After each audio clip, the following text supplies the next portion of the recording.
Сегодня Иисуса смешивают и с язычеством, и с блудами, и с грехами, и с бизнесом. И куда только Иисуса и Слово не пытаются смешать. Но Иисус сказал свое мнение по этому. Говорит, ты сохранил? Говорит, и я тебя спасу. А другим, которые не сохранили, где есть религия, законничество, язычество, да, мамона и так далее, и так далее.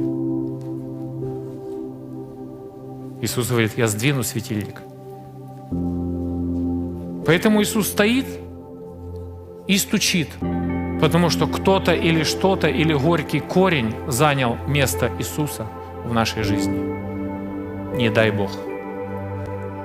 Бог дает нам время